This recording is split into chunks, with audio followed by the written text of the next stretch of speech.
to try to figure out very soon, and I'm talking about a matter of days, not a matter of weeks, whether or not this is a war that can be ended. If it can, we're prepared to do whatever we can to facilitate that and make sure that it happens, that it ends in a durable and just way. If it's not possible, if we're so far apart that this is not going to happen, then I think the president's probably at a point where he's going to say, well, we're done. You know, we'll do what we can on the margins. We'll be ready to help whenever you're ready to have peace. But we're not going to continue with this endeavor for weeks and months on end. So we need to determine very quickly now, and I'm talking about a matter of days, whether or not this is doable over the next few weeks. If it is, we're in. If it's not, then we have other priorities to focus on as well. When you start negotiating these things through the media and so forth, they fall apart. And it's a broad framework. It's a framework that gets us into a position to see, look, there are going to be differences. There's no one saying this can be done in 12 hours, but we want to see how far apart it is and whether those differences can even be narrowed, if it's even possible to get movement within the period of time we have in mind. And so we've talked about outlines with both sides. I thought we had positive meetings yesterday. Obviously, the Ukrainians have to go back home. They have to run it by their president. They have to take into account their views on all of this, and we hope to hear back from them very soon. But we need to figure out here now, within a matter of days, whether this is doable in the short term. Because if it's not, then I think we're just going to move on from our perspective. The president feels very strongly about that. He has dedicated a lot of time and energy to this, and there are a lot of things going on in the world right now that we need to be focused on. So this is important, but there are a lot of other really important things going on that deserve just as much, if not more, attention. So we want to do everything we can to be helpful. We had a good meeting yesterday. I thought the French, the British, the Germans were very constructive, were very helpful. We thank them for hosting this, and hopefully we'll have another meeting early next week at some point where we'll have some more definitive answers about how close we are to actually making progress. But this isn't going to go on forever. Obviously, the term security guarantees came up because they come up in every meeting. We've heard about it. And it's not an illegitimate desire. Every sovereign nation on earth has a right to defend itself. Ukraine will have a right to defend itself and to enter into whatever agreements it wants to enter into on a bilateral basis with different countries and so forth. So, I mean, it was discussed, but and that'll have to be part of any sort of conversation. Ukraine, in order for there to be peace, we recognize that Ukraine has to feel like it has the ability to defend itself from a future attack from anyone. Every country in the world has that right. But so I think everyone recognizes that Ukraine's ability to defend itself is going to be it's its right as a country and will be a part of any agreement. But we're not working yet on that level of specificity. I think that's something we can fix and solve in a way that's acceptable to everyone.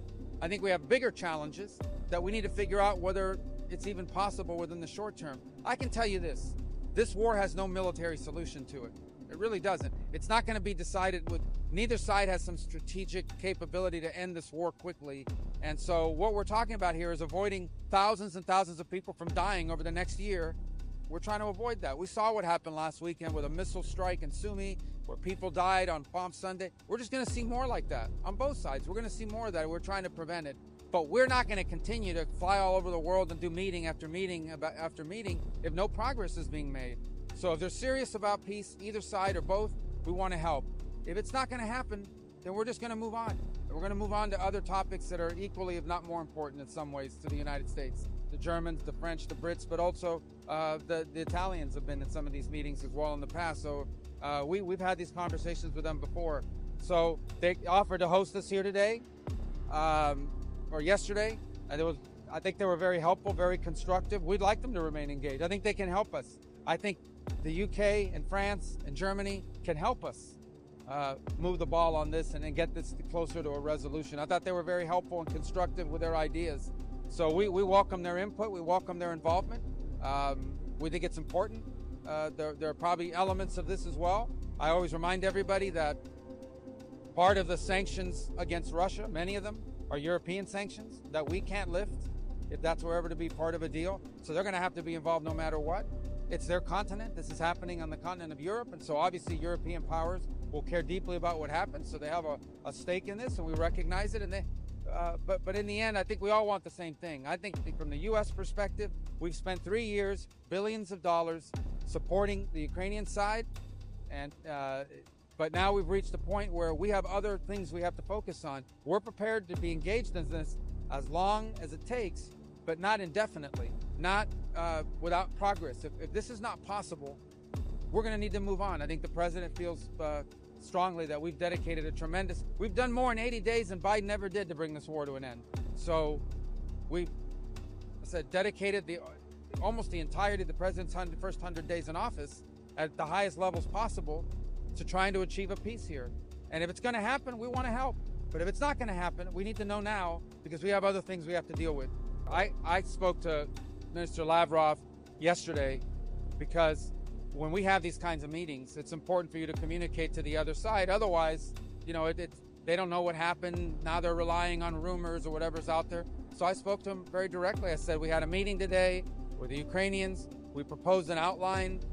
We didn't go into specificity about it, but I think he has an understanding of some of the elements of it. I'm sure he does. I said we thought it was constructive. We thought it was positive. Nobody rejected anything. Nobody got up from the table and walked away.